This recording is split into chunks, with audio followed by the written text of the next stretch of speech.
Bayangkan ini, rekan kerja Anda baru saja membeli rumah. Dia tidak berhenti pamer foto dapur barunya yang cantik. Sementara Anda masih menyewa, dan ada suara kecil di kepala yang berbisik, "Kenapa aku belum bisa? Apa aku gagal sebagai orang dewasa?" Hampir semua orang tua, teman, hingga agen properti, mengatakan hal yang sama. Menyewa itu buang-buang uang, membeli rumah itu investasi. Tapi bagaimana jika saya katakan bahwa di tahun 2026, pernyataan itu adalah kebohongan besar? Hari ini kita akan membongkar secara matematis mengapa mimpi memiliki rumah saat ini seringkali hanyalah sebuah jebakan yang dirancang untuk membuat Anda bekerja seumur hidup hanya untuk membayar tembok yang belum tentu jadi milik Anda. Banyak orang mengira cicilan bulanan adalah investasi. Mari kita lihat kenyataan pahitnya. Jika Anda membeli rumah seharga 1 miliar rupiah dengan bunga 7%, di tahun-tahun awal, hampir 85-90% uang yang Anda bayarkan setiap bulan hanyalah bunga untuk bank. Hanya sebagian kecil yang benar-benar menjadi hak milik atau ekuitas Anda. Bukan itu saja, sebagai pemilik, Anda membayar biaya siluman yang tidak dialami penyewa.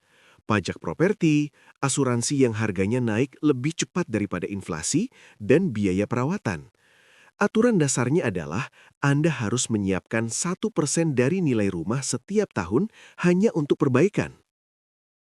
Jadi, saat orang bilang menyewa itu buang uang, mereka lupa bahwa pemilik rumah juga membuang uang dalam jumlah besar untuk bunga dan perawatan. Tapi mereka berpura-pura tidak melakukannya. Jika efisiensi rumah Anda hanya 10%, hanya 10% uang bulanan yang jadi hak milik, Anda akan menyebut mobil yang seinefisien itu rusak. Tapi untuk rumah, kita menyebutnya mimpi. Masalahnya bukan karena Anda tidak disiplin. Aturannya memang sudah berubah.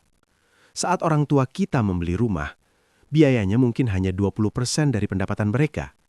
Saat ini, biaya kepemilikan rumah bisa memakan hingga 47% dari rata-rata pendapatan keluarga. Kita sedang bermain di papan permainan yang berbeda. Harga rumah telah naik sekitar 400% sejak 1990, tapi pendapatan rata-rata hanya naik 180%. Anda tidak bisa berhemat kopi untuk keluar dari krisis struktural ini. Memaksa diri membeli rumah yang menghabiskan hampir setengah gaji Anda bukan sedang membangun kekayaan. Anda sedang membangun penjara yang terbuat dari cicilan.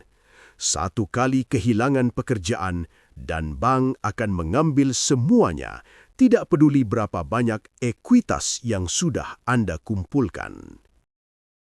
Lalu, apa solusinya? Jangan biarkan ego Anda yang membeli rumah. Biarkan angka yang bicara.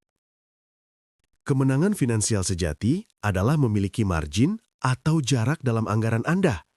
Bayangkan jika Anda menyewa tempat yang lebih murah dan menginvestasikan selisih uangnya ke instrumen seperti index fund yang secara historis memberikan imbal hasil 10% per tahun. Dalam 30 tahun, penyewa yang disiplin berinvestasi seringkali berakhir dengan kekayaan berlipat-lipat lebih banyak dan dalam bentuk uang tunai, liquid, dibandingkan pemilik rumah yang kekayaannya terperangkap di dalam tembok yang harus mereka jual dulu untuk bisa digunakan. Ingat, ekuitas rumah bukanlah uang nyata sampai Anda menjualnya, dan Anda tidak bisa makan tembok saat pensiun nanti. Likuiditas adalah kebebasan. Ekuitas yang tidak bisa diakses adalah penjara dengan reputasi yang bagus. Menjadi orang dewasa bukan berarti harus punya sertifikat rumah di umur 30 atau 40 tahun. Kesuksesan sejati di tahun 2026 adalah memiliki opsi.